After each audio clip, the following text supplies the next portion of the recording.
అందరికీ praise lord. దేవుడు ఇచ్చిన గొప్ప అవకాశాన్ని బట్టి దేవాది దేవునికి వందనాలు. గత కాలం అంతా దేవుడు కాచి కాపాడి ఆయన రెక్కలలో మనందరినీ భద్రపరుచుకున్న దేవాది దేవునికి మహిమ కలుగును గాక.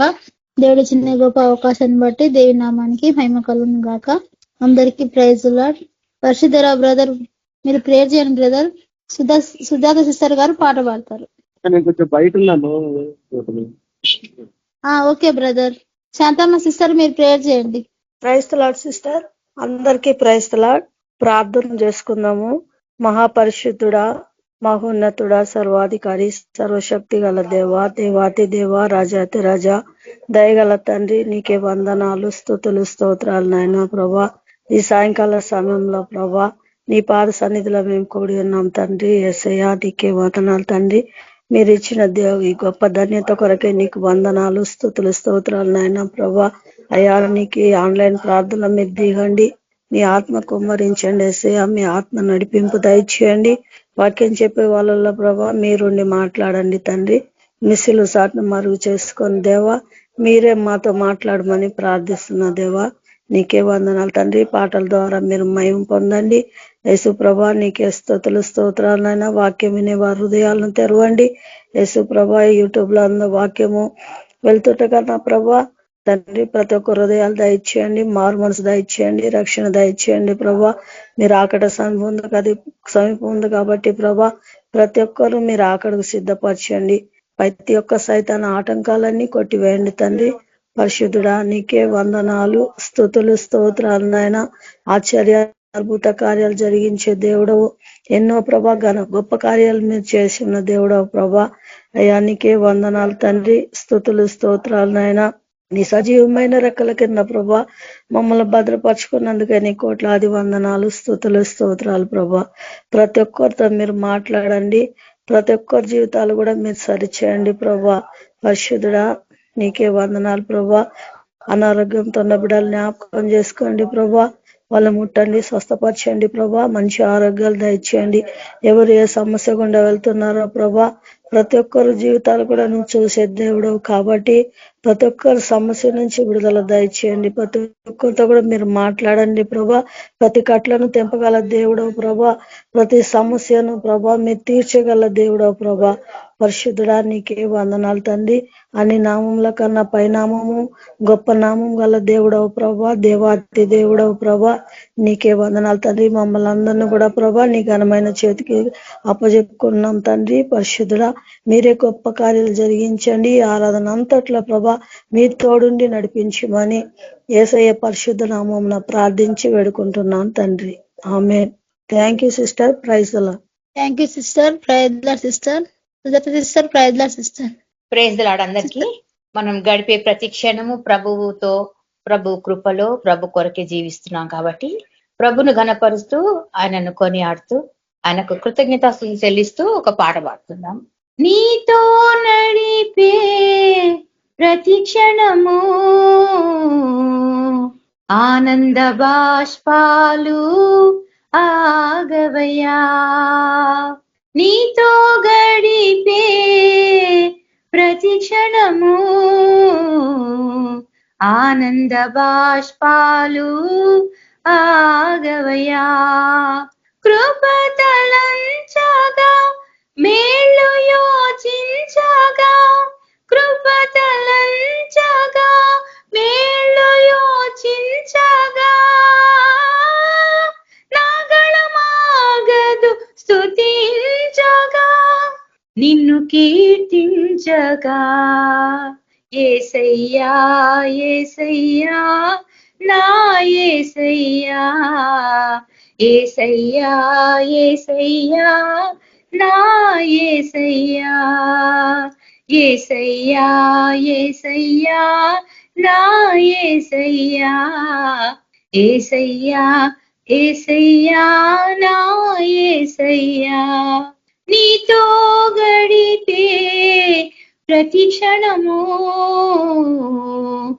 ఆనంద బాష్పాలు ఆగవయ్యా. మారవంటి నా జీవితాన్ని మధురముగా మార్చి ఘనపరచినావు. మారావంటి నా జీవితాన్ని మధురముగా మార్చి ఘనపరచినావు. నా ప్రేమ చేత కాదు నీవు నన్ను ప్రేమించి, నా ప్రేమ చేత కాదు నీవు నన్ను ప్రేమించి, రక్తాన్ని చిందించి నన్ను రక్షించావు. రక్తాన్ని చిందించి నన్ను రక్షించావు. యేసయ్యా యేసయ్యా నా యేసయ్యా, యేసయ్యా యేసయ్యా నా యేసయ్యా. నీతో గడిపే ప్రతి క్షణము ఆనంద బాష్పాలు ఆగవయా. గమ్యమిలేని ఓ బాట సారిని నీతో ఉన్నాను భయము లేదన్నావు. గమ్యమిలేని ఓ బాట సారిని నీతో ఉన్నాను భయపడకు అన్నావు. నా శక్తి చేత కాదు నీ ఆత్మ ద్వారానే, నా శక్తి చేత కాదు నీ ఆత్మ ద్వారానే వాగ్దానము నెరవేర్చి వారసుని చేశావు. వాగ్దానము నెరవేర్చి వారసుని చేశావు. యేసయ్యా యేసయ్యా నా యేసయ్యా, యేసయ్యా యేసయ్యా నా యేసయ్యా. నీతో గడిపే ప్రతి క్షణము ఆనంద బాష్పాలు ఆగవయా. ఆనంద బాష్పాలు ఆగవయా. కృపతలంచగా మేళ్ళు యోచించగా, కృపతలంచగా మేళ్ళు యోచించగా, నాగడమాగదు స్తుతించగా నిన్ను కీర్తించక. యేసయ్యా యేసయ్యా నా యేసయ్యా, యేసయ్యా యేసయ్యా నా యేసయ్యా, యేసయ్యా యేసయ్యా నా యేసయ్యా, యేసయ్యా యేసయ్యా నా Yesayya. Praise the Lord. Thank you sister. Thank you sister. Praise Lord sister. అందరికీ ప్రైజ్ ది లార్డ్. దేవుడిచ్చిన గొప్ప అవకాశాన్ని బట్టి దేవుని నామానికి మహిమ కలుగును గాక. మన మధ్యలో మాధురి సిస్టర్ గారు వాక్యదానానికి నడిపిస్తారు. Sister praise Lord sister. Praise Lord అక్క. అందరికీ ప్రైజ్ లార్డ్.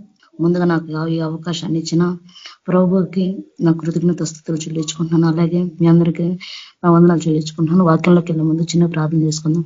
పరిశుద్ర ప్రేమ నమ్మకం జీవన దేవ జీవాధిపతి అనే సప్రభ మీకు వేలాది కోట్లాది స్థుతులు స్తోత్రాలు సప్రభ. యోగ్యతను మమ్మల్ని సజీవులకు ఉంచినందుకు వందనాలు ప్రభా. ఇదిగో తండ్రి చిన్న మంద కూడుకొని స్థుతించి ఆరాధించే కృపను వందనాలు ప్రభా. ఎక్కడ ఇద్దరు ముగ్గురు మీ నామాలు కూడి ఉంటారు అక్కడ మీరు ఉంటాను ప్రభా. మా మధ్యలో మీరు సంచరిస్తున్నాం, మేము నమ్ముచున్నాం ప్రభా. ఇదిగో తండ్రి ఇక్కడ నీ ఆత్మకార్యం జరిగించాను ప్రభా. వచ్చిన ప్రతి ఒక్కరితో వాక్యం ద్వారా మాట్లాడండి. వాక్యం నిండిపోయే వారు కాకుండా వాక్యానుసారంగా జీవించే జీవితాలు దయచండి ప్రభా. రాని బిడ్డలను త్వరపెట్టి నడిపించండి యేసు ప్రభా. ఇదిగో తండ్రి యేసు ప్రభా. ఉదయం నుండి ఎన్నో పనులతో కలిసిపోంటారు ప్రభా. ప్రతి ఒక్కరిని యేసుక్రీస్తు నామములో రిస్టరేషన్ దయచేయండి ప్రభా. వెనుగల హృదయం దయచేయమని ఇదిగో తండ్రి వాక్యం చెప్తాను. నన్ను మీ సిలువ చాటును మరుగుపరచుకోండి ప్రభా. నా ఆలోచన తలంపులు తీసి పారండి. మీ ఆలోచన మీ తలంపులతో నింపండి. నా యొక్క సమస్త ప్రార్థన అంతా మీ అధికారాన్ని ఒప్పుకుంటున్నాను ప్రభా. నన్ను మీ యొక్క బూరగా వాడుకోండి ప్రభా. నేను విత్తున్న వాక్యాన్ని నీరు కట్టి ఫలింపు చేయమని యేసుక్రీస్తు నామములో అడిగి పడుకుంటున్నాం ప్రియ తండ్రి. ఆమేన్. అందరికీ ప్రైజ్ ది లార్డ్. లూకా సువార్త 12వ అధ్యాయం 47వ వచనం చూద్దాము. తన యజమాని చిత్తం ఎరుగండి సిద్ధపడక అతని చిత్తం చొప్పున జరిగింపక ఉండు దాసునికి అనేక దెబ్బలు తగులును. ఇక్కడ 47వ వచనం చూస్తే లూకాసు వార్త 12వ అధ్యాయంలో తన యజమాను చిత్తం ఎరిగి ఉండి సిద్ధపడక అతని చిత్తం చొప్పున జరిగింపక ఉండు దాసునికి అనేక దెబ్బలు తగ్గుతాయంట. ఇక్కడ యజమానుడికి ఒక చిత్తం ఉంది. ఆ చిత్తం ఆ దాసుడు తెలుసంట. తెలిసి గాని దాన్ని చేయకుండా ఉండే ఆ దాసునికి ఏంటంట అనేక దెబ్బలు తగులును. ఇక్కడ యజమాని ఎవరంటే మన ప్రభువు యేసుక్రీస్తు. దాసులు ఎవరంటే మీరు నేను. ఎందుకంటే ఎవరైతే యేసుక్రీస్తు అక్క వాయిస్ వినపడుతుంది అక్క? వినబడుతుంది సిస్టర్. కొద్దిగా వినపడకపోతే చెప్పండి అక్క, ఎందుకంటే నెట్ స్లో చూపిస్తుంది నాకు. సిస్టర్ ఇప్పుడైతే క్లియర్ గానే వినబడుతుంది. థ్యాంక్ యూ అక్క. యజమాని చిత్తం. యజమాని ఎవరు? మన ప్రభువు యేసుక్రీస్తు. దాసుడు ఎవరు? మీరు నేను. మనం దాసులుగా ఎందుకంటే ఆయన మనల్ని ఆయన రక్తంతో కొన్నాడు. ఆయన కొన్నాడు కాబట్టి ఆయన ఒక దాసులు మనం. అంతేకాకుండా ఆయన వాక్యం విన్నాము, ఆయన ప్రభువుగా అంగీకరించాము, బాప్తీసం తీసుకున్నాం, మారుమనసు పొందాం. కాబట్టి దాసులు ఎవరు ఇక్కడ? మీరు నేను. కాబట్టి ఇక్కడ ఏమంటాడు? యజమానికి ఒక చిత్తం ఉందంట. ఆ చిత్తం ఎరిగి ఉండి సిద్ధపడక అతని చిత్తం చొప్పున జరిగింపక, ఆయన చిత్తం జరిగింపక దాసులు అన్నాడంట. ఆ దాసులకి తీర్పు, అనేక దెబ్బలు అంటే తీర్పు గురించి చెప్తున్నాడు ఇక్కడ. ఏంది? ఆ చిత్తం తెలుసుకొని, తెలియకపోతే ఏముండదు. తెలియలేదు కాబట్టి ఫర్గివ్నెస్ ఉంటది, తెలుసు కాబట్టి పనిష్మెంట్. ఇక్కడ ఏముంటుంది? ఆ దాసుడికి చిత్తం తెలిసి కానీ చేయకపోతే అంటే నిర్లక్ష్యత వహిస్తే, అంటే అవిధేయత, చెప్పిన మాట వినకపోవడం, సిద్ధపాటు లేకపోవడం. అక్కడేముంది?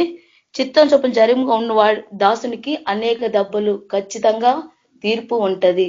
ఎవరైతే యేసు ప్రభుని అంగీకరించారో, యేసు ప్రభుని సొంత రక్షకుడిగా అంగీకరించారో, ఎవరైతే మారు మనసు పొందారో, ప్రతి ఒక్కరి జీవితంలో దేవుడికి ఒక చిత్తం ఉంది. ఆ చిత్తం నెరవేర్చకుండా మనము మన ఇష్టానుసారంగా జీవించడానికి వీల్లేదు. మన చిత్తం ఏమి మన జీవితంలో నెరవేరడానికి వీల్లేదు. దాసుడు అనేవాడు ఎలా ఉంటాడు? ఇంగ్లీష్ లో చూస్తే సర్వెంట్ అంటే ఏంది? ఒక పనివాడు. ఇప్పుడు సపోజ్ మన ఇంట్లో కాదు, మనం బయట ఎక్కడ చూస్తే పనివాడు తన ఇష్టమైనట్టు జీవిస్తాడా? ఒక ఇంట్లో పని కుదిరిండు, తన ఇష్ట ప్రకారం చేయడానికి ఉందా? లేదు. ఎందుకు? తన యజమాని ఇష్ట ప్రకారం చేయాలి. తన యజమానికి ఏది ఇష్టమో దాని ప్రకారం చేయాలి. దాని ప్రకారం చేస్తే ఏం చేస్తాడు? ఆ యజమాని మెచ్చుకుంటాడు. ఆ సర్వెంట్కే తెలుస్తుంది నా యజమానికి ఏది ఇష్టం లేదు. ఎందుకు? తన యజమానితో ప్రయాణిస్తున్నప్పుడు తను ఎన్నో తెలుసుకుంటాడు. అలాగే మనం దేవుళ్ళలోకి వచ్చినప్పుడు, వాక్యం వింటున్నప్పుడు, ఆజ్ఞలు వింటున్నప్పుడు, ప్రతిదినం వాక్యం వింటున్నాం, వాక్య ధ్యానం చేస్తున్నాం, ఇన్ని చేస్తున్నప్పుడు దేవుడికి ఏది ఇష్టమో ఏది ఇష్టం లేదో మనకు తెలుస్తూ ఉంటాయి. తెలిసినప్పుడు దేవుడికి ఇష్టం లేని పనులు చేస్తే ఏమవుతాయి? దెబ్బలు తగ్గుతాయి. దేవుడికి ఇష్టమైన పనులు చేస్తే మెచ్చుకుంటాడు, ఆశీర్వాదాలు వస్తాయి. రియల్ లైఫ్ లో కానీ అంతే కదా. యజమానికి ఇష్టం లేని పనులు చేసామనుకోండి, అరుస్తారు, పనిష్మెంట్ ఇస్తారు, ఎందుకు ఇలా చేసావని చెప్పని. అందుకే దాసుడు ఏం చేస్తాడు? ఎప్పుడు యజమాని మెప్పించడానికి చూస్తూ ఉంటాడు. ఎలా అంటే అతని యొక్క షాడోలాగా ఇతను మారిపోతాడు. అతనికి ఏమి ఇష్టం, అతను ఈ టైంలో ఏం చేస్తాడు, ఎలా ఉంటాడు అనేది, తనకి ఏ విషయంలో నచ్చుతా ఏ విషయంలో నచ్చవు అనేది తను తెలుసుకొని దాని విధంగా ప్రవర్తిస్తూ ఉంటాడు. కాబట్టి లోక మనిషి అట్టా ప్రవర్తిస్తున్నప్పుడు దేవుని మనం ఎలాగా ప్రవర్తించాలి? దేవుడికి ఇష్టమని చేయాలి కదా. లోకంలో ఇంకొక ఆప్షన్ ఉంది. యజమాని కాబట్టి ఇంకొక యజమాని దగ్గరికి వెళ్తారు, కానీ మనకు ఆప్షన్, మన యజమాని ఒక్కడే, ఆయన యేసుక్రీస్తు ప్రభు. ఆయనకి ఇష్టం లేని పనులు చేస్తే ఇక్కడ ఏముంది? తీర్పు గురించి ఉంది. కాబట్టి ఇక్కడ దేవుడి చిత్తం ఏంది? దేవుడి చిత్తం మన పరిశుద్ధంగా ఉండటే దేవుడి చిత్తం. తెస్సలోనిక రాసిన పత్రికలో ఉంటది, 1 తెస్సలోనిక 4:3. ఏంటిది? మన పరిశుద్ధులతోటే దేవుడి చిత్తం. మనం పరిశుద్ధంగా జీవించాలి. పరిశుద్ధత ఎప్పుడు వస్తుంది? ఆయన మాట వాక్యానుసారంగా జీవించినప్పుడు, ఆయనకి విధేయత చూపించినప్పుడు, ఆయన స్వరూపంలో మనం మార్చబడుతున్నప్పుడు ఏమొస్తుంది? పరిశుద్ధత వస్తుంది. ఆయనకి అవిధేయత చూపిస్తే ఏంటిది? ఆజ్ఞాతిక్రమే పాపం కదా. పాపం ఉంటే అది పరిశుద్ధత ఎలా అవుతుంది? కాబట్టి అది దేవుడి చిత్తం కాదు కదా. కాబట్టి దేవుడి చిత్తం ఏంది? మనం పరిశుద్ధంగా ఉండటం, ఆయన చిత్తాన్ని నెరవేర్చేవారుగా ఉండటం. అంతేకాకుండా దేవుడి యొక్క ప్రణాళిక మన జీవితంలో ఏంది తెలుసుకోవడం, ఆ ప్రణాళిక మన జీవితంలో ఆయన ప్రణాళిక ప్రకారం మనం జీవించడం. అంతేకాకుండా పవిత్రంగా జీవించడం, పాపాన్ని విడిచిపెట్టడం. ఈ పాపం ఇది దేవుడికి ఇష్టం లేదని తెలిసినా కానీ దాంట్లో కొనసాగడం కానీ ఏంటిది? పాపమే కదా. పాపంలో జీవితం దేవుడి చిత్తమా? కాదు. పాపాన్ని విడిచిపెట్టడమే దేవుడి చిత్తం. కాబట్టి దేవుడి చిత్తం ఏంది? పాపాన్ని విడిచిపెట్టడం, దేవుని ఇష్ట ప్రకారంగా జీవించడం. దేవుడు ఆజ్ఞ ప్రకారంగా నడవడం, సత్యంలో జీవించడం, ఇవన్నీ ఏంటి? దేవుడి చిత్తం. కాబట్టి దేవుడు చిత్తం ఎరిగి ఉండి ఎన్ని తెలుసు, కానీ సిద్ధపడలేదంట. అంటే పాత రోత జీవితాన్ని విడిచిపెట్టకుండా దాంట్లోనే కంటిన్యూ అవుతూ దాంట్లోనే కొనసాగుతున్నారంట. సిద్ధపడలేదంట. దేవుడి చిత్తం ఎన్ని అని తెలుసు కానీ దేవుడికి ఏమి ఇష్టం లేవు అన్ని తెలుసు, కానీ వాటిని విడిచిపెట్టక దాంట్లోనే పాపంలో కొనసాగుతుందంట. సిద్ధపడలేదంట. తెలుసు మనకి దేవుడు అక్కడ బహు సమీపంగా ఉంది. పరిశుద్ధంగా ఉండే వాళ్ళు ఆయన తోటి ఉంటారు, అపరిశుద్ధంగా ఉంటే ఆయనతో ఉండలేరు కదా. కాబట్టి దేవుడి చిత్తాన్ని స్పందించకుండా వాళ్ళ ఇష్ట ప్రకారంగా జీవించడం, వాళ్ళ ఇష్టము ఇది పాపం అని తెలిసిన విడిచిపెట్టకుండా ఆజ్ఞలు అతిక్రమించడం, ఎన్ని ఏంటి? సిద్ధపడకపోవడమే కదా. అంటే అవిధేయత చూపించడమే, నిర్లక్ష్యంగా జీవించడమే, ఇవన్నీ ఏంటి? సిద్ధపడకపోవడమే. అంతేకాకుండా ఏంది? అతన్ని చిత్తం చొప్పున జరిగింపక ఉండు దాసునికి. ఎవరైతే ఎన్ని తెలుసుకొని వాటి ప్రకారంగా జీవించకుండా ఉంటాడో ఆయనకి అనేక దెబ్బలు అంటే తీర్పు. దేవుడు ఇక్కడ ఏం చెప్తున్నాడు? ఆయన చిత్తం చెప్పిండు, అవి నెరవేర్చకపోతే తీర్పు అని అంటున్నాడు. తీర్పు అంటే శిక్ష. మనం తీర్పులోకి రాకూడదనే దేవుడు ఆయన చిత్తం చెప్పిండు, సిద్ధపడమన్నాడు. సిద్ధపడకపోతే తీర్పులోకి పోక తప్పదు. దేవుడి చిత్తం తెలుసు. దేవుడు ఆయన ఆజ్ఞలు చెప్పిండు, మాటలు చెప్పిండు. ఆయన వినకుండా వాళ్ళ ఇష్ట ప్రకారంగా చేసి శ్రమలు కొండిపోయిన వాళ్ళ గురించి ఈ రోజు కొంతమంది గురించి ధ్యానించుకున్నాము. మొదటగా ఆదికాండం 2వ అధ్యాయం 16 వచనం 17 వచనం చూద్దాం. మరియు దేవుడైన యెహోవా, ఇక్కడ ఐఫన్ ఉంది అంటే దేవుడే మాట్లాడుతుందని అర్థం. ఈ తోటలో ఉన్న ప్రతి వృక్ష ఫలమును నీవు నిరభ్యంతరముగా తినవచ్చును. ఇక్కడ దేవుడు మాట్లాడుతు, అక్కడ ఒక లైన్ మాట్లాడుతుందంటే దేవుడు మాట్లాడింది అక్కడ స్పష్టంగా పెట్టిండ్రని, దాంట్లో ఏం కటింగ్ లేవని అర్థం. ఇక్కడ దేవుడు ఏం మాట్లాడుతున్నాడు? ఈ తోటలో ఉన్న ప్రతి వృక్ష ఫలమును నీవు నిరభ్యంతరంగా తినవచ్చును. అయితే మంచి చెడలనిచ్చు వృక్ష ఫలమును తినకూడదు. నీవు వాటి తిన్న దినమున నిశ్చయంగా చచ్చదు అని నరునికి ఆజ్ఞాపించును. ఇక్కడ దేవుడు చెప్తున్నాడు, ఈ తోటలో ఉన్న ప్రతి వృక్ష ఫలమును నువ్వు నిరభ్యంతరంగా తినవచ్చు, కానీ ఈ మంచి చోటు వృక్ష ఫలం అయితే తినకూడదు. తింటే తిన్న దినం ఏమంటే చచ్చదనం అంటే ఏంటిది? తీర్పు. తినకూడదు అంటే ఏంటిది? ఆజ్ఞ. నువ్వు తినొద్దు చెప్తున్నాడు, నిశ్చయంగా చెప్పేస్తున్నాడు, ఖచ్చితంగా నిరభ్యంతరంగా చెప్పేస్తున్నాడు. వాటిని తిన్న సత్యదు. కాబట్టి ఆజ్ఞ చెప్పిండు, అన్ని తిను, కానీ ఇది తినబాకు, తింటే ఏమవుతావు? చనిపోతావు. కానీ వాళ్ళు ఏం చేసిండ్రు? తిన్నారు. తినేమైంది? 14వ వచనం అదే అధ్యాయం. అందుకు నీ దేవుడైన యెహోవా సర్పంతో నువ్వు దీన్ని చేసినందున పశువులలో భూజను సర్పం మాటకు లోబడి వాటికి దేవుడి మాటకి అవిధేయత చూపించి వీళ్ళు తిన్న తర్వాత వాళ్ళకి ఏమొస్తుంది? ఇక్కడ దేవుడు అడుగుతున్నాడు, ఇక్కడ దేవుడు శిక్ష ఎలా ఉంది చూద్దాం.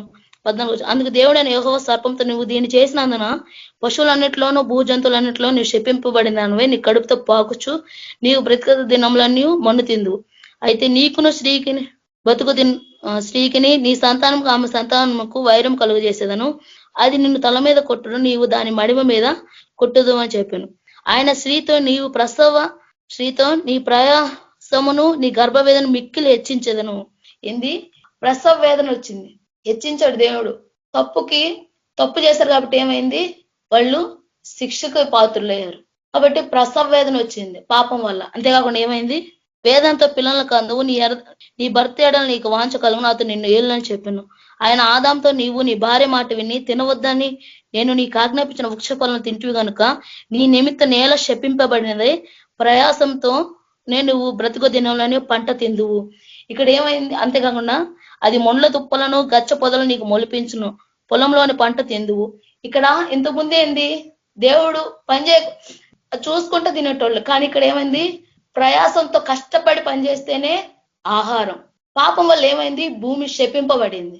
అంతేకాకుండా ప్రసవ వేదన వచ్చింది. అంతేకాకుండా కింద వచనం చూస్తే 24వ వచనము, అప్పుడు ఆ పాపం వల్ల ఏమైంది? అప్పుడు ఆయన ఆదామును వెళ్ళగొట్టి ఏదో తోటన తూర్పు దిక్కున కెరూబులను జీవవృక్షము పోవు మార్గమును కాచుటకు ఇటు అటు తిరుగుచున్న ఖడ్గజాలను నిలబెట్టెను. ఎంతో ఏదైనా తోట అంటే ఎంతో సౌందర్యంగా ఉండిద్ది, ఎంతో ఎంతో అందమైంది, సంపన్నమైంది.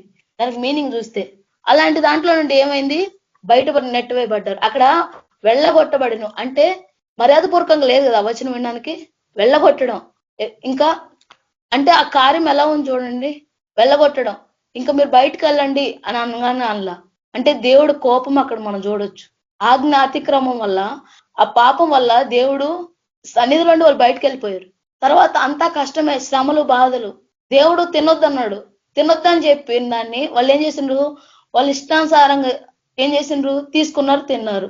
వాళ్ళకి దేవుడు ఆజ్ఞ ఇచ్చిండు, నువ్వు తినొద్దు, తింటే మరణిస్తావు అంటే వాళ్ళ భయం తీర్పు గురించి ఉంది, తీర్పు గురించి కానీ తెలుసు, కానీ ఏం చేశారు, తీసుకొని తిన్నారు. ఫలితంగా ఏమైంది, శ్రమ, శపింపబడింది భూమి. పని చేసుకుంటే కానీ తినలేను, గచ్చ పొద, ముళ్ళ పొద అన్ని సిద్ధపరచాలి, ప్రసవ వేదన ఆరంభమైంది. అంతేకాకుండా దేవుడి సన్నిధిలో నుండి వెళ్ళగొట్టబడ్డారు. కాబట్టి చిన్న తప్పు అయినా కానీ దేవుడి దృష్టిలో అది పెద్ద తప్పే, తప్పు తప్పే, అది చిన్నదవని పెద్దదవని.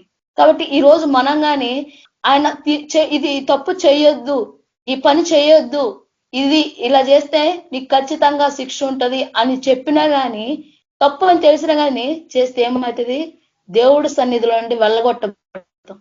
దేవుడి సన్నిధి దూరమైందా లేదా, దూరమైంది. అంతేకాకుండా ఏమవుతుంది, శ్రమ పడుతున్నారు. సుఖంగా సంతోషంగా, ఈడేనంటే అదే కదా సుఖం, ప్రశాంతత, దానికి అర్థం సంతోషం, సుఖంగా ఉండేవాళ్ళు ఇప్పుడు ఏమవుతున్నారు, చెమట ఓడవలసి వస్తుంది. చేతుల్లో ముళ్ళ పొదలను వాటన్ని సేదపరచాలంటే కష్టమే కదా, చెమట ఊడపోతే అయిపోవు కదా, చేతులు గుచ్చుకుంటే ఎంత శ్రమలోకి వచ్చారు.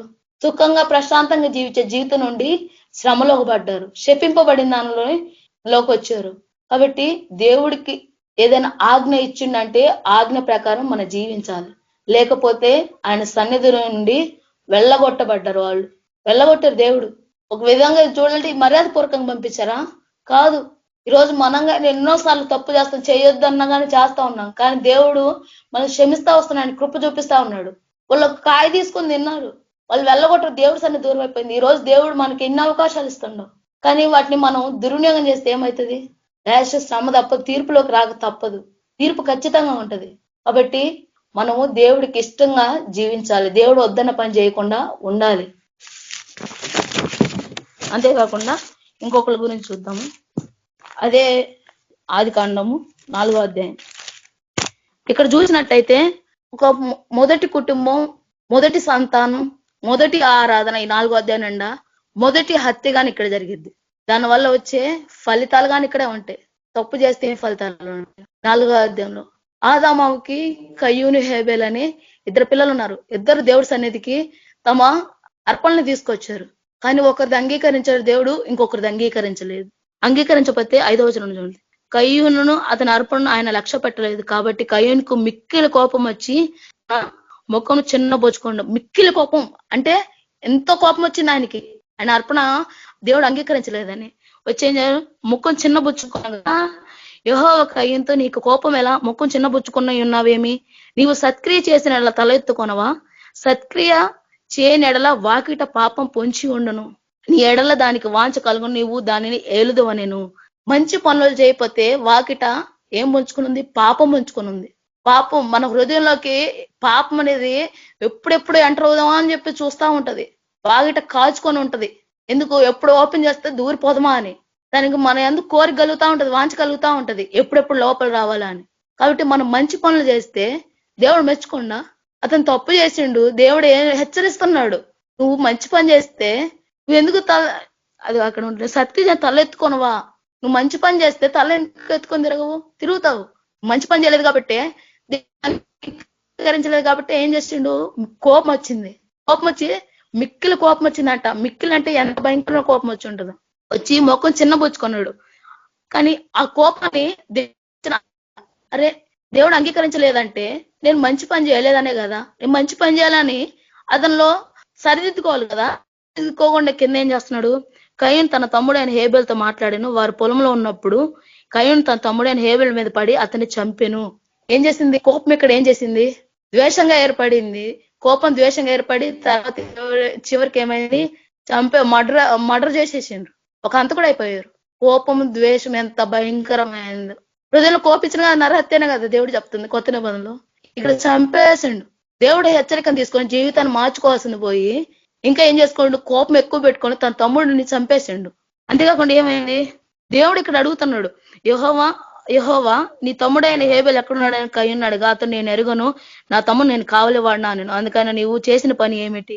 ఇక్కడ తమ్ముడు గురించి అడిగితే చెప్పకుండా ఏం చేస్తుండు, నేనేమో వాడికి కావలి వాడినా, నేనేమో పని వాడినా, వాడు ఎడిపోయిండో ఏమైనా చూసుకుంటా ఉన్నాను అని చెప్పి ఏం చేస్తుండు, బొకాయిస్తుండు.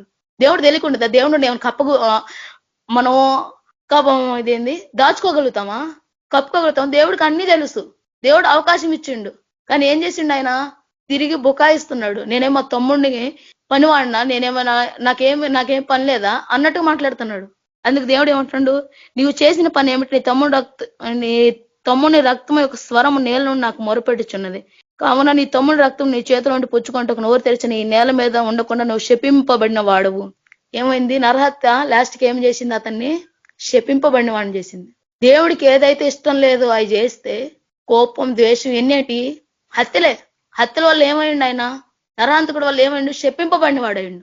ఈరోజు మనలో కానీ కోపం, ద్వేషాలు పెట్టుకొని ఎంతమంది శపింపబడిన వారు ఉన్నాం, ఆయన శపింపబడిన వాడైండ్రు. ఈ రోజు మనంగా శపింపబడిన వారమే కదా.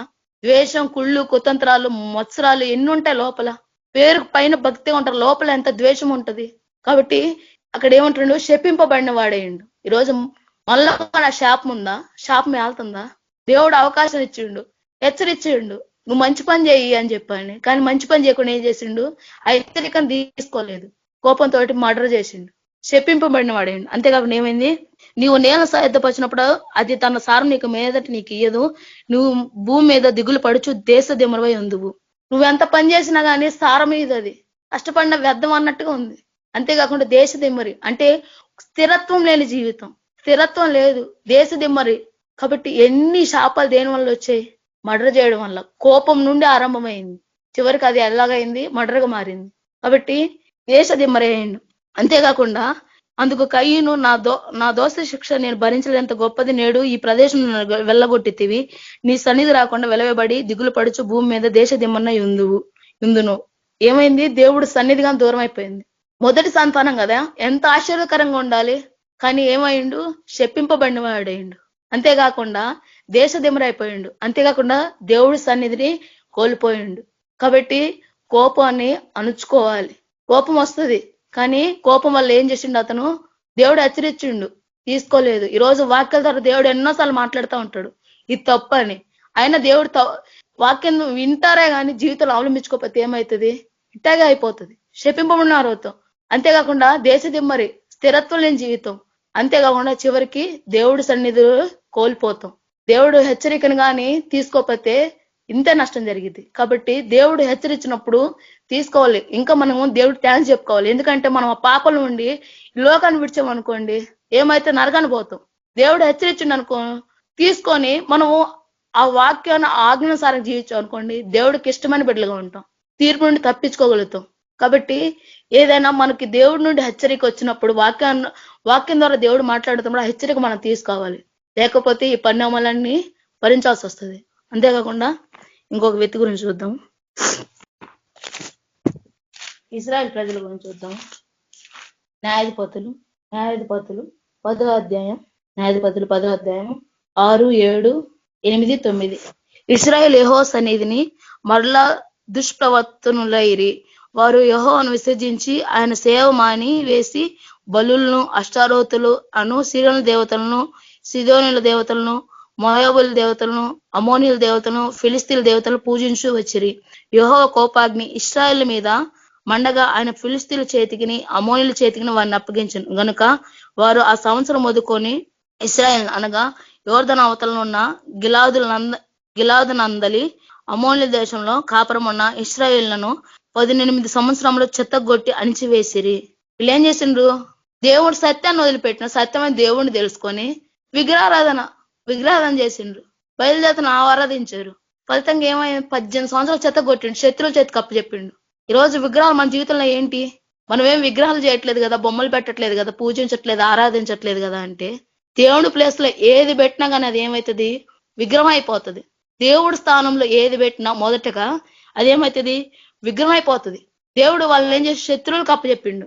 ఫలితంగా ఏం మిక్కిలి శ్రమపడ్డారు, ఇక్కడ ఏమైంది, అణిచివేశారు, చెత్త కొట్టారు అని చెప్పని ఉంటుంది. చెత్త కొట్టి అణిచివేశారు. ఎంత శ్రమకుండా బాధకుండా పోయినరు.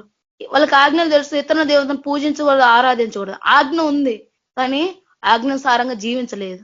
ఈరోజు మనకి ఆజ్ఞలు ఇచ్చిండు దేవుడు, కానీ ఆజ్ఞానుసారంగా జీవించకపోతే ఏమవుతుంది? శత్రువు చేతికి అప్పు చెప్తాడు. శ్రమ తప్పదు, అంచువేత తప్పదు. చెత్త కొట్టి అంచు వేశారంట, ఎంత భయంకరమైన బాధకుండా పోయారు. అదే న్యాయాధిపతుల 6వ అధ్యాయము 1-6-7 చూస్తే అక్కడ కానీ 7 సంవత్సరాలు మిద్యానుల చేతికి అప్పగించాడు. చెప్పిన మాట ఎన్నిసార్లు దేవుడు హెచ్చరించినా వినకపోతే ఏమవుతాడు? శత్రు చేతికి అప్పు చెప్తాడు. శత్రువు గమ్ముకుంటాడా? వాడు ఎప్పుడెప్పుడు కాచుకొని ఉంటాడు. వాడు ఏం చేస్తాడు? నష్టపరచడానికే ఉంటాడు. ఎప్పుడు అనగదొక్కాలని చెప్పని చూస్తుంటాడు. కాబట్టి దేవుడు ఎన్నిసార్లు హెచ్చరించినా కానీ వినకపోతే ఏమవుతుంది? శ్రమలు కూడా పోక తప్పదు. కాబట్టి దేవుని స్థానంలో ఏది పెట్టినా, దేవుడు వాక్యానికి విరోధంగా పోయినా కానీ దేవుడు శత్రు చేతికి అప్పచెప్తాడు. కాబట్టి మనం జాగ్రత్తగా ఉండాలి. శ్రమల బాధలు ఖచ్చితంగా వస్తాయి. దేవుడికి వ్యతిరేకంగా పోయినప్పుడు, ఆయన ఆజ్ఞ వ్యతిరేకంగా పోయినప్పుడు, తెలిసి కానీ తప్పు చేస్తే దేవుడు ఖచ్చితంగా దెబ్బలు పడతాయి, తీర్పు ఉంటది. తెలియక చేసిండు అనుకోండి, ఆ తీర్పు వేరుగా ఉంటది. తెలియజేస్తే ఆ తీర్పు వేరుగా ఉంటది. అంతేకాకుండా సౌలు గురించి చూద్దాం. 1 సామెయలు 15. సమయం లేదు కాబట్టి వాక్యాలు మనకు అందరూ తెలిసినవి ఏవి కాబట్టి తొందరగా చూద్దాము షార్ట్ కట్ లో. 1 సామెయలు 15వ అధ్యాయం.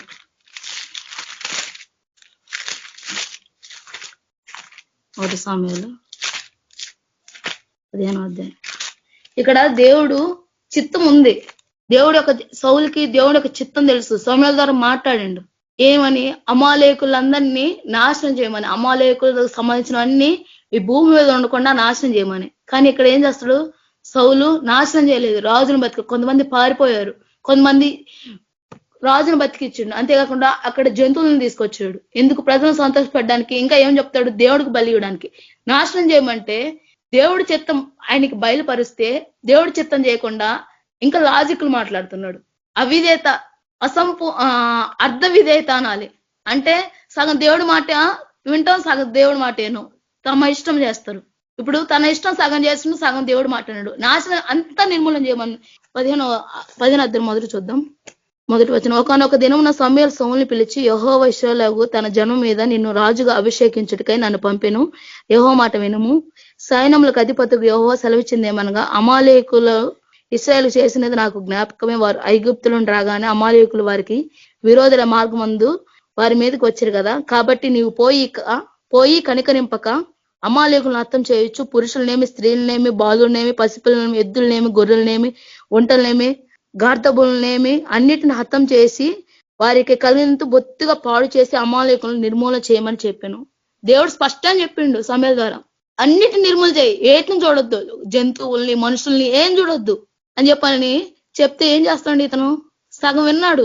కింద చూస్తే 7వ వచనం కన్నా చూద్దాం. తర్వాత సౌలు అమాలేకులను హవీలా నుండి ఐగుప్తు దేశ మార్గంలో ఉన్న షూరు వరకు తరిమి హతం చేసిరి. అమాలేకుల రాజైన అగగును ప్రాణంతో పట్టుకొని జనులందరినీ కత్తి చేత నిర్మూలన చేసిను. అందరినీ చంపేమంటే ఇక్కడ ఏమైంది? రాజును బతికించిన. అంతేకాకుండా ఏంది? సౌలు జనులను కూడి అగగును, గొర్రెల్లోనూ ఎడ్డల్లోనూ కొవ్విన గొర్రె పిల్లలు మొదలైన వాటిలో నుండి మంచి వాటిని నిర్మూలన చేయక కడగా నుంచి పనికిరాని చపశపు నీచపు అన్నిటిని నిర్మూలం చేసిను. ఏం చేసిండు? మంచి ఉంచుకున్నాడు. దేవుడు చెప్పిన ఆజ్ఞ ఏంటిది? అన్నిటిని నిర్మూలన చేయ. కానీ ఇతను ఏం చేసిండు? బతికిచ్చిండు. అంతేకాకుండా జంతువులను తెచ్చుకోండు. దానికి దేవుడు ఎంత బాధపడుతున్నాడో. అప్పుడు యెహోవా సమూయేలు ప్రత్యక్షమై ఇలా సెలవిచ్చును, సౌలు నన్ను అనుసరింపక వెనుక తీసిన ఆజ్ఞలు గైకొనకపోయిన కనుక అతని రాజుగా నిర్ణయించినందుకు నేను పశ్చాత్తాపడుచున్నాను. దేవుడిని నమ్మి ఒక మిషన్ అప్పచెప్పిండు. ఈరోజు ప్రతి ఒక్కరికి ఒక మిషన్ ఉంటుంది. ఈరోజు మనం జీవిస్తున్నామంటే మన జీవితంలో దేవుడి చిత్తం ఏదో ఉంది. ఆ చిత్తం దేవుడు బయలుపరిచిండు. ఆయన కానీ ఆ చిత్త ప్రకారం చేయకపోతే దేవుడు ఇక్కడ బాధపడుతున్నా లేదా? పశ్చాత్తాపడుతున్నా లేదా? రోజు దేవుడు మనల్ని చూసి మనకు ఒక మిషన్ ఇచ్చిండు. ఆ మిషన్ తెలుసు. దేవుడు ఒక చిత్తం కలిగి ఉన్నాడు. ఆ చిత్తం తెలుసు.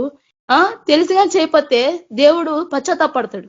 ఒకవేళ తెలిసిగాని ఈ రోజు మనం చేయట్లేదంటే మన విషయంలో దేవుడు ఎంత పశ్చాత్తాపడుతున్నాడు అంటే అర్ధ విధేయత.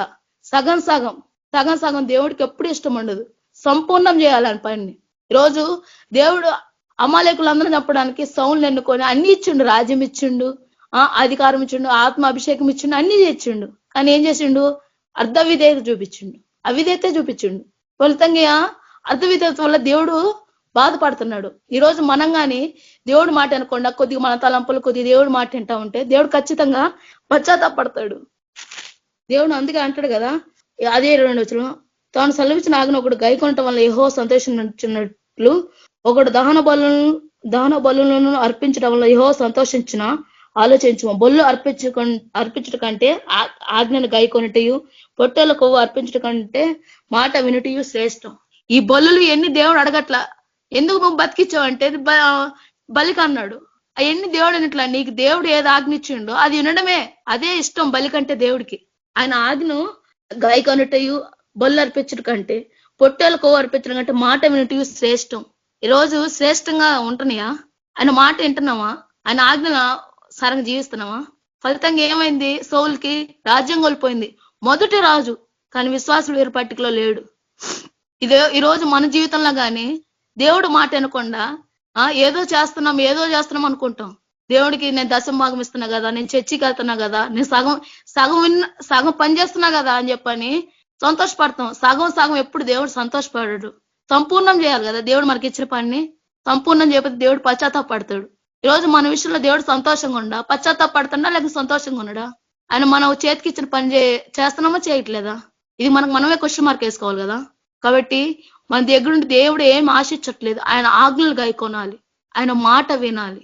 ఇదే దేవుడు మన దగ్గర నుండి కోరుతుంది. కాబట్టి దేవుడు ఆజ్ఞను వింటూ దేవుడు వాక్యసారా జీవించాలి, దేవుడు మాటకు విధేయత చూపించాలి. అదే శ్రేష్టము, అదే మంచిది. సౌలు జీవించలేదు. దేవుడు ఈరోజు మన జీవితంలో ఎన్నో ఇచ్చిండు, మనకు కావాల్సిన అన్ని ఇస్తున్నాడు. కానీ ఆయన చిత్తం నెరవేర్చిపోతే ఏం లాభం? కాబట్టి ఆయన చిత్తం మన చేతికి ఏ పని ఇచ్చినా మనము శక్తి లోపం లేకుండా చేయాలి. ఆయన చిత్తాన్ని నెరవేర్చే బిడ్డలుగా మనం ఉండాలి. అర్ధ విధేయత మనం ఎప్పుడు చూపించకూడదు, విధేయతే మనం ఆయనకు చూపించాలి. 2 సమయాలు 11వ అధ్యాయం. 2 సమయాలు 11వ అధ్యాయం.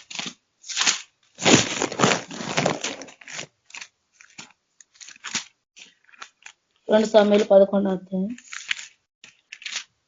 ఇక్కడ మనం చూస్తే దావీదు గురించి ఉంటది. దావీదు కానీ పాపం చేసిండు, దేవుడు సాక్ష్యం ఇస్తాడు నా హృదయానుసారుడని. కానీ దావీదు కానీ తప్పు చేసిండు. దావీదు దేవుడు ప్రార్థన చేసేవాడు, ధర్మశాస్త్రాన్ని చదివేవాడు, ఆయనకు ఆజ్ఞలు తెలుసు. ఏంటిది? నరహత్య చేయకూడదని, పొరుగువాడిని ఏది ఆశించకూడదని. కానీ ఏం చేసిండు? నరహత్య చేసిండు, వ్యభిచారం చేసిండు. అన్ని తెలుసు కానీ తప్పు చేసిండు బర్షబా విషయంలో. రోజు మనకు అన్ని తెలుసు, మనకు వాక్యం ఏది చేయాలో ఏది చేయకూడదు తెలుసు. మనకు బైబిల్ ఉంది, ఏది చేయాలో ఏది చేయకూడదు. ప్రార్థన చేస్తాం, పాటలు వింటూ ఉంటాం, వాక్యం ధ్యానిస్తూ ఉంటాం, వాక్యం వింటూ ఉంటాం. ఇన్ని తెలుసు కానీ తప్పులు చేస్తాం. దావీదు కానీ తప్పు చేసిండు. ఇక్కడ ధర్మశాస్త్రం అన్ని తెలుసు. ఓ మనిషిని చంపేసిండు, కుట్ర చేసిండు. దేవుడు హృదయానుసారుడని వదిలేసిండా? వదిలేలా. దేవుడు సేవకుడైనా పరిణామాలు తప్పవు. ఫలితంగా ఏమైంది? బిడ్డ చనిపోయిండు, కుటుంబంలో కలహాలు కన్నీటితో ఉన్నారు. దేవుడు అతను అంత చేసిన అతను ఏం చేసిండు? పశ్చాత్తాపడి 51వ కీర్తన రాసిండు. 51వ కీర్తన అక్కడ తన తప్పులన్నిటిని ఒప్పుకుంటున్నాడు. నా 2వ వచనం నుండి, నా దోషం ఫస్ట్ నుంచి, దేవా నీ కృప చొప్పు నన్ను కరుణించుము, నీ వాత్సల్య బాహుల్యం చొప్పున నా అతిక్రమం తుడిచివేయము. నా దోషం పోవునట్లు నన్ను బాగుగా కడుగు, నా పాపం పోవునట్లు నన్ను పవిత్రపరచుము. నా అతిక్రమం నాకు తెలిసే ఉన్నవి, నా పాపం ఎల్లప్పుడు నా ఎదుటే ఉన్నది. అతను చేసిన పాపం గురించి అతను పశ్చాత్తాపడుతాడు. నేను తప్పు చేశాను ప్రభు క్షమించమని. రోజు తప్పు చేస్తే దేవుడిని పశ్చాత్తాపడతానురా దేవుడి దగ్గర, నేను తప్పు చేశాను ప్రభు నన్ను క్షమించమని. లేకుంటే కప్పిపుచ్చుకుంటున్నారా, సమర్థించుకుంటున్నారా? ఇక్కడ దావీదు సమర్థించుకోవట్లా, తన పాపాలు ఒప్పుకొని ఈ ప్రార్థన ఇదంతా రాస్తున్నాడు. 51వ కీర్తన రాస్తే దేవుడు యొక్క కృప పొందుకున్నాడు. కానీ చేసిన తప్పు పరిణామాలుగానే ఎదుర్కొన్నాడు. తెలిసి తప్పు చేస్తే పరిణామాలు తప్పు, దేవుడు కృప చూపిస్తాడు, క్షమిస్తాడు. దావీదు క్షమించాడు. ఈరోజు మనం కానీ అన్ని తెలిసి కానీ తప్పు చేస్తే దేవుడు క్షమిస్తాడు మనం పశ్చాత్తాపడితే. కానీ పాపం వల్ల వచ్చే పరిణామాలు మాత్రం తప్పించుకోలేవు. పరిణామాలు ఖచ్చితంగా ఉంటాయి. అంతేకాదు లాస్ట్ ఒక వ్యక్తి గురించి చూసుకొని ముగించుకుందాం, ఎందుకంటే టైం కొద్దిగా ఉంది కాబట్టి. మత్తయి సువార్త 26.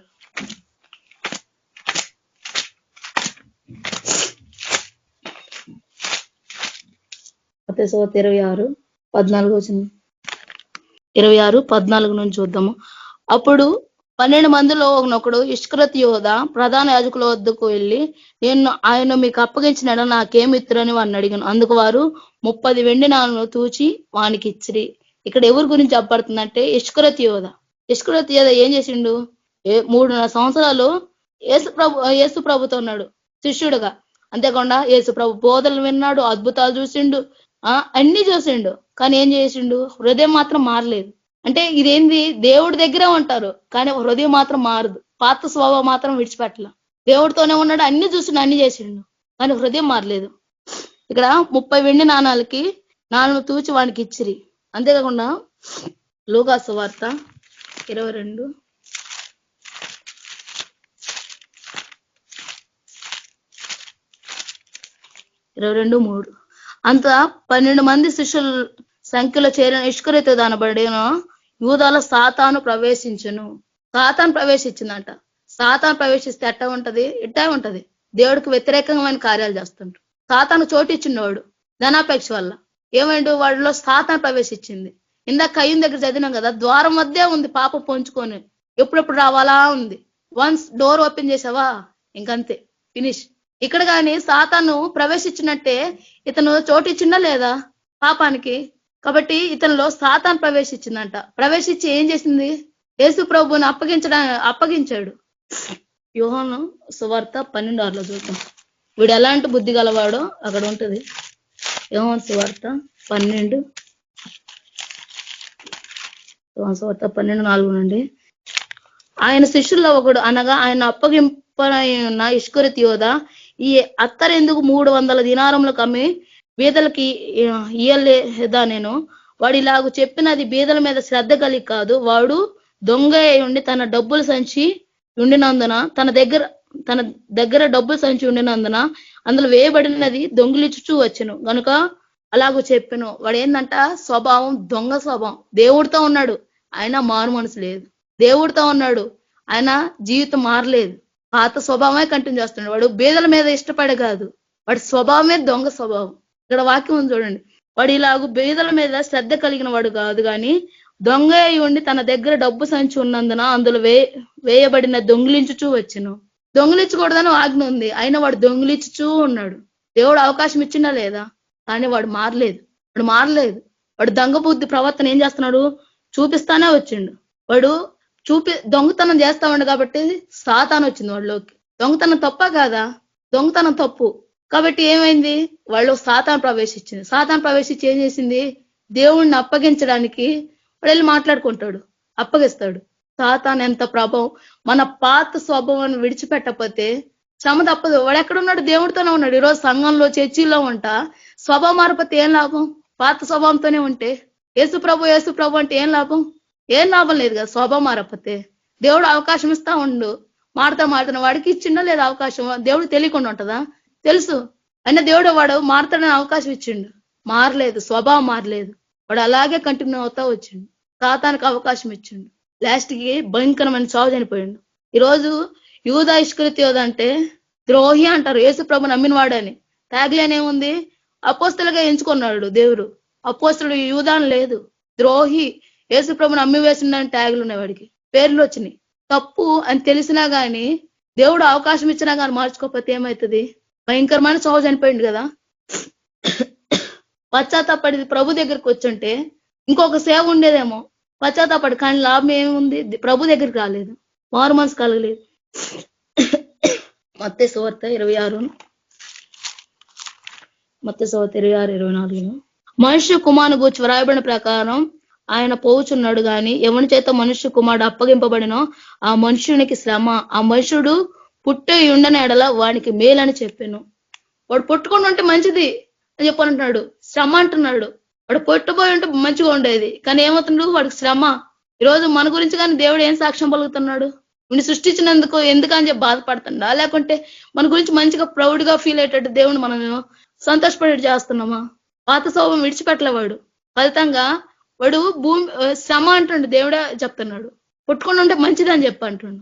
కాబట్టి పాత స్వభావం విడిచిపెట్టకపోతే అదేం చేస్తుంది? భక్షించేస్తుంది. భయంకరమైన చావు చనిపోయిండు. మారకపోతే, పాత స్వభావం మారకపోతే, నూతన స్వభావంలో రాకపోతే తప్పదు. శిక్ష తప్పదు. కాబట్టి హృదయం మారాలి, లేకుంటే ఏమవుతుంది, జీవిత నాశనం అయిపోతుంది. మంచి పిలుపుతో దేవుడు పిలిచిండు, కానీ అంతం ఎలా ఉంది, భయంకరంగా ఉంది. కాబట్టి దేవుడి చిత్తం ఎరిగి ఉండి ఎన్ని దేవుడి చిత్తం ఏమైంది, ఆజ్ఞలు, దేవుడు ఆజ్ఞలు తెలుసు, దేవుడు మాటలు తెలుసు, అన్ని తెలుసు, కానీ వాటి సారంగా జీవించకపోతే శ్రమ తప్పదు. వీళ్ళందరూ శ్రమలు గుండా పోయినరా లేదా, పోయిండ్రు. శ్రమలు గుండా పోయిండ్రు, ఎంతో బాధ వేదలు గుండా పోయిండ్రు. ఎందుకు, అవిధేయత చూపించారు కాబట్టి. ఈరోజు మనం కానీ ఎన్నోసార్లు అవిధేయత చూపిస్తా ఉంటాం. సిద్ధపడక అంటే సిద్ధపడలేదు, ఇంకా జీవితం మారలేదు. శిక్ష తప్పదు, తీర్పు ఉంటది. దెబ్బలంటే తీర్పు, ఖచ్చితంగా శిక్ష తప్పదని చెప్తుంది దేవుడు. ఈ రోజు మనకు అన్ని తెలియజేస్తుండు. ఇంకా కింద వచ్చిన ఉండదు, అయితే తెలియక దెబ్బలకు తగిన పనులు చేసిన వానికి కొద్దిగా దెబ్బలు తగులను, ఎవరికి ఎక్కువ ఇవ్వబడినో వాని యొద్ద నుండి ఎక్కువ తేజూతురు. మనుషులు ఎవరికి ఎక్కువ అప్పగింతారో వాని యొద్ద నుండి ఎక్కువ అడుగుదురు. ఈరోజు మనకి ఎక్కువ అప్పు చెప్పిండు. రోజు సాయంత్రము గంట సేపు ప్రార్థన ఉంటున్నాం, ప్రతి ఒక్కరు ఎవరో ఒకరు వాక్యం చెప్తున్నారు. వాక్యం చెప్తుంటే అంటే దేవుడు మాట స్వరం వినపడుతుంది. ప్రతి ఒక్కరు ఏదో ఒకటి దేవుడు మనలో చూపిస్తానే ఉన్నాడు. ఇట్టా జీవించు, ఇట్టా జీవించు, ఈ పాపం ఉంటే తీసే, ఈ వాక్యం సారంగా జీవించు, ఇలా జీవించని చెప్పి దేవుడు చూపిస్తా ఉన్నాడు. మన వాక్యదానంలో, మన ప్రార్థన, ప్రతి ఒక్క దాంట్లో దేవుడు మనం మాట్లాడుతూ ఉన్నాడు.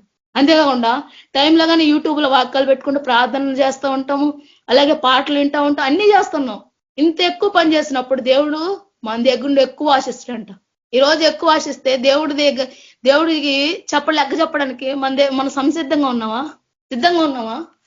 ఈ రోజు మనం గొప్పలు చెప్పుకుంటాం, అరే ఈ గ్రూప్ లో చేరి నేను చాలా తెలుసుకున్నాను, ఎన్నో లోతు మర్మాలు తెలుసుకున్నాను. నేను మొన్న మా మామితో అంటున్నా, మామ ఈ గ్రూప్ లో చేరిన తర్వాత ఎక్కువ తెలుసుకుంటున్నాను, నా భయం వస్తుంది. ఎందుకంటే ఈ వాక్యాల ప్రకారంగా జీవించకపోతే దేవుడు ఎక్కువ అడుగుతాడు కదా, శిక్షగానే ఎక్కువ ఉంటది కదా. ఎంత లోతైన మర్మాలు తెలుసుకుంటున్నాం, దీన్ని బట్టి సంతోషించడం మంచిదే, కానీ ఇవి చేయకపోతే శిక్ష తప్పదు. రోజు ఎన్నో తెలుసుకుంటున్నాం కొత్త విషయాలు, ఎవరో ఒకరి ద్వారా అన్ని వింటున్నాం. వినిపోయే వారిగా ఉన్నామా, విని వాక్యాసారి జీవించే వారిగా ఉన్నామా? కాబట్టి జాగ్రత్తగా ఉండాలి. దేవుడు ప్రతి ఒక్కదానికి లెక్క అడుగుతాడు. ప్రతి దినం భయంతో జీవించాలి, ఆయన చిత్తం ఎరిగి జీవించాలి, సిద్ధంగా ఉండాలి. ఆయన ఎప్పుడైనా రాని, నువ్వు ఈ భూమిని ఈ లోకాన్ని విడిచిపోయేటప్పుడైనా లేకుంటే ఆయన వచ్చేటప్పుడైనా ఎలా ఉండాలి, సిద్ధంగా ఉండాలి, నమ్మకంగా ఉండాలి, ఆయన మాటకు విధేయత చూపించాలి. ఎక్కువ తెలుసుకున్న వాళ్ళని సంతోషపడడానికి వీలేదు, ఎక్కువ అడుగుతాడు దేవుడు. ప్రతి ఒక్కరు బోధకులమే కదా, బోధకులు కాకూడనే అంటుండు. బోధ చేస్తున్నాం, జీవించకపోతే ఏం లాభం? వాక్యం చెప్తాం, వాక్యాన్ని జీవించకపోతే ఏం లాభం? కాబట్టి తీర్పు తప్పదు, శిక్ష తప్పదు. వాళ్ళందరినీ శిక్షించిన లేదా? దావీదు నా హృదయానుసారుడు అన్నాడు. పరిణామాలు తప్పాయా? తప్పలేదు, పరిణామాలు అనుభవించిండు. ఈరోజు మనం గాని తప్పు చేస్తే ఖచ్చితంగా శిక్ష తప్పదు, కానీ ఆయన కృపతోటి మనకి అవకాశం ఇస్తా ఉండు. కృపను దుర్వినియోగం చేసుకుంటా నీ ఇష్టానుసారం చేస్తే దేవుడు క్షమిస్తాడా? ఇది చేయకూడదు, ఇది మాట్లాడకూడదు, ఇది వినకూడదు, ఇది చూడకూడదు అని తెలుసు, అయినా చేస్తారు. సంఘానికి పోతాం, ఏం లాభం? ఏం లాభం లేదు కదా. నీ జీవితం మారలేదు, హృదయం మారలేదు, పాపాన్ని విడిచిపెట్టలేకపోతున్నావు. మనుషులు ఎదుట కాదు కదా, దేవుడు అన్ని చూస్తా ఉంటాడు కదా. మనుషులు ఎదుట మనం బైబిల్ పట్టుకొని పాటలు పాడుతా వాక్యం చెప్తా ఉంటే మంచిగా చెప్పిండ్రు, మంచిగా పాడుతున్నారని చెప్పని వీళ్ళు మనుషులు ప్రశంసిస్తారు. కానీ మన హృదయ స్థితిగతులు, మనం ఎంత రోత, ఎంత గబ్బు కొడుతున్నాం దేవుడు తెలుసు కదా. ఇంత గబ్బు జీవితం పెట్టుకొని దేవుడి దగ్గర ఎలా పోగలుగుతాం? ఆయన పరిశుద్ధుడు, ఆయన పరిశుద్ధుడు కాబట్టి మనం పరిశుద్ధాన్ని జీవించాలి. తీర్పు దేవుని ఇంటి యుద్ధ నుండి ఆరంభమవుతుంది. ఇక్కడ తెలియని వాక్యం తెలియని వాళ్ళ గురించి కాదు దేవుడు మాట్లాడుతుంది, తెలిసిన వాళ్ళ గురించి. ఆయన చిత్తం ఎరిగారు, ఆయన ఉద్దేశాలు ఎరిగిన వారే, కానీ ఏం చేస్తున్నారు? సిద్ధపడలేదు, జరిగించలేదు. కాబట్టి దేవుడు మన జీవితంలో ప్రతి ఒక్కరికి ఆయన చిత్తం తెలియజేసిండు. ఆయన వాక్యాసారంగా, ఆయన మాటల సారంగా ఆయనకు విధేయత చూపించే బిడ్డలుగా మనం కోరుకుంటుండు. పాత జీవితాన్ని విడిచిపెట్టమంటుండు, మనలో నూతన స్వభావం రావాలంటున్నాడు. రాకపోతే దెబ్బలు తప్పు. ఎక్కువ అప్పు చెప్పిండు, ఎక్కువ తెలుసుకుంటున్నాం, కానీ ఎక్కువ తెలుసుకుంటే ఏం లాభం? ఎక్కువ వాటి సారంగా జీవిస్తున్నామా? దేవుడు ఎక్కువ లెక్క అడుగుతాడు. ఈరోజు తీర్పు దేవుని యొద్ద నుండే, ఇంటి యొద్ద నుండి. ఇంటి వద్దనంటే ఎవరు? నేను, మీరే. బయట గురించి తర్వాత, ఫస్ట్ తీర్పు మనకే. కాబట్టి మన క్రియలు సరిగ్గా చూసుకోవాలి. దేవుడు కృపనిస్తాడు మార్చుకోవడానికి. కృపను దుర్వినియోగం చేసుకుంటే హఠాత్తుగా ఏమవుతుందో తెలియదు. కాబట్టి దేవుడికి అంగీకారమైన జీవితం జీవించాలి. ఈ చిన్న వాక్యం దేవుడు దీవించును గాక. పరిశుద్ర ప్రేమ నమ్మకం జీవంగల దేవ జీవాధిపతి అనేసి ప్రభా, మీకు వేలాది కోట్ల స్తుతులు స్తోత్రాలు ప్రభా. మీ చిత్తం ఎరిగిండు ప్రభా. జరిగింపక ఉన్న దాసునికి ప్రభా ఎక్కువ దెబ్బలను వాక్యం చదువుతుంది ప్రభా, తీర్పు ఉంటుందని. కానీ ప్రభా ఎన్నోసార్లు వాక్యం విన్నాం, ధ్యానించాం, కానీ ప్రభా జీవితాన్ని మార్చుకోకుండా ప్రభా అవిధేయతగా జీవిస్తున్నాం ప్రభా. క్షమించండి ప్రభా. ఇగో తండ్రి మేము ఎక్కువ తెలుసు అని చెప్పి పొంగుతున్నాం, కానీ దానికి తగ్గ జీవితం జీవించట్లేదు ప్రభా. క్షమించండి యేసు ప్రభా. ఇగో తండ్రి ఎక్కువ ప్రభా తెలిసి కానీ జీవించకపోతే ప్రభా ఇంకా దెబ్బలు ఎక్కువ ఉంటాయి ప్రభా. ఇదిగో తండ్రి ఈ వాక్యం సరే జీవించాలి ప్రభా. ఇదిగో తండ్రి ఎన్నోసార్లు పడిపోతున్నాం ప్రభా, అయినా ప్రభా నీ కృపతోటి మమ్మల్ని లేపుతున్నావు ప్రభా, మమ్మల్ని బలపరుస్తున్నావు. అందరిని బట్టి మీకు వందనాలు ప్రభా. మీ కృపతో మమ్మల్ని క్షమిస్తున్నావు ప్రభా, అందరిని బట్టి మీకు వందనాలు యేసు ప్రభా. ఇదిగో తండ్రి ఇంక రెండు ప్రభా అవిధత చూపించకూడదు ప్రభా. నీ ఆజ్ఞలకి నీ వాక్యానుసారంగా జీవించే జీవితం మాకు అందరికీ దయచేయండి ప్రభా. ఇదిగో తండ్రి మంచి జీవితం జీవించాలి ప్రభా. ఇదిగో తండ్రి పరిశుద్ధంగా ఉండటే నీ చిత్తం ప్రభా. ఇదిగో తండ్రి యేసుప్రభు మేము పరిశుద్ధంగా జీవించాలి ప్రభా, నీ చిత్తానుసారంగా జీవించాలి యేసుప్రభ. ఇగో తండ్రి యేసుప్రభ ఈ వాక్యం వినిపోయే వరకు ఉండే వాక్యం విని వాక్యానుసారం జీవించే జీవితాలు మాకు అందరికీ అనుగ్రహించండి ప్రభా. మీ కృప చూపించండి ప్రభా. ఇదిగో తండ్రి యేసుప్రభ. అలాగే తన గ్రూప్ లో ఉన్న ప్రతి ఒక్కరి పేరు పైన దీవించండి, ఆశీర్వదించండి ప్రభా. వాళ్ళకి కావాల్సిన అవసరం ప్రతి ఒక్కటి క్రీస్తుకు మహిమేశ్వరులను తీర్చండి ప్రభా. ఎవరైతే అనారోగ్యంగా పోతున్నా వాళ్ళందరూ ముట్టండి, తాకండి, సంపూర్ణ స్వస్థత హీని దయచేయండి ప్రభా. ప్రతి ఒక్క శోధన కీడు మణగన కొట్టిపారండి ప్రభా. నీ వాకులో జీవం ఉంది ప్రభా. ఈ రాత్రి కలిసి నీ వాకును పంపండి, బాగు చేయండి ప్రభా. ఎవరికి ఏ అవస్థలను మాకు తెలియదు కానీ ప్రభా మీరు సమస్త విరిగిన దేవుడు ప్రభా. ఇదిగో తండ్రి వాళ్ళ అవస్థలన్నీ తీర్చండి ప్రభా. ఎంతో మంది కన్నీటికుండా పోతున్న ప్రభా, వేదన బాధకుండా పోతున్న ప్రభా, సహాయం తెచ్చండి ప్రభా. నీ కార్యాల జీవితం నెరవేర్చండి ప్రభా. ఇదిగో తండ్రి మీ సాక్షులు నిలబెట్టుకోండి ప్రభా. సర్వ సృష్టికి వెళ్ళి సువార్త ప్రకటించుకొని వాక్యం ధ్యానం చెప్తుందో ప్రభా. మీరు ఆజ్ఞ ఇచ్చిన ప్రభా, ఆజ్ఞ పట్టుకొని మేము వెళ్ళాలి ప్రభా. సువార్త చెప్పాలి ప్రభా. ఏ ఒక్క నశించిపోవడం మీ చిత్తం కాదు ప్రభా. నశించిన దాన్ని వెతికి రక్షించడానికి మీరు లోకానికి వచ్చారు ప్రభా. ఇదిగో తండ్రి వాళ్ళందరినీ రక్షణ నడిపించాలి ప్రభా. మీ స్వార్థ చెప్పాలి ప్రభా. అలాగే తండ్రి కేపింగ్ గ్రూపులు ప్రభా ట్రైబల్ ఏరియాకి పోతున్నారు ప్రభా. వాళ్ళ సేవ పరిచయం దీవించండి, ఆశీర్వదించండి ప్రభా. అక్కడ ప్రభా మీ ఆత్మకార్యం జరిగించండి ప్రభా. వాళ్ళని నోటి మీ యొక్క బూరుగా వాడుకోండి ప్రభా. ఇదిగో తండ్రి అక్కడ ప్రభా వ్యతిరేకంగా పరిచయిస్తున్న సైతాశక్తులను అందకశక్తులను ఏసుక్రీస్తున్న పాత్రను బంధిస్తున్న ప్రభా. వాటి యొక్క కుయుతులన్నింటిని ప్రభా క్యాన్సిల్ చేస్తున్నాం ప్రభా. ఇగో తండ్రి ఎక్కడ ప్రభా వాళ్ళు అడుగు పెడుతున్నారో అక్కడ మీ పల్లకు శాంతి సమాధానం దయచండి యేసుక్రీస్తు నామములో ప్రభా. ఇదిగో తండ్రి యేసు ప్రభా సేవ పరిచయం దీవించి ఆశీర్వదించమని, ఈ రాత్రి సమయంలో వచ్చిన ప్రతి ఒక్క బిడ్డను దీవించి ఆశీర్వదించమని ప్రభా. వాక్యాన్ని వాళ్ళ జీవితంలో నీరు కట్టి ఫలింపజేయమని, ఈ వాక్యానుసారంగా జీవించే జీవితం మాకు అందరికీ దయచేయమని యేసుక్రీస్తు నామములో అడిగి వేడుకుంటున్నాం ప్రియ తండ్రి, ఆమేన్. థ్యాంక్ యూ అక్క. అందరికీ praise the Lord. Thank you sister. అందరికీ praise the Lord. Nathaniel brother, praise the Lord brother. మీరు ఆశీర్వాదం ఇవ్వండి brother. Praise the Lord sister. ఆశీర్వాదం ఇవ్వండి బ్రదర్. సరే సిస్టర్. ప్రభు అయిన యేసుక్రీస్తు కృప, సమాధానము, పరిశుద్ధాత్మ నడిపింపు సకల పరిశుద్ధులకు ఇక్కడ కూడి ఉన్న మనకు సదాకాలం తోడయండి నడిపించును గాక. ఆమేన్. అందరికి ప్రైజ్ ది లార్డ్. వందనాలు. ఆమేన్. అందరికీ ప్రైజ్. అందరికీ ప్రైజ్. అందరికీ ప్రైజ్.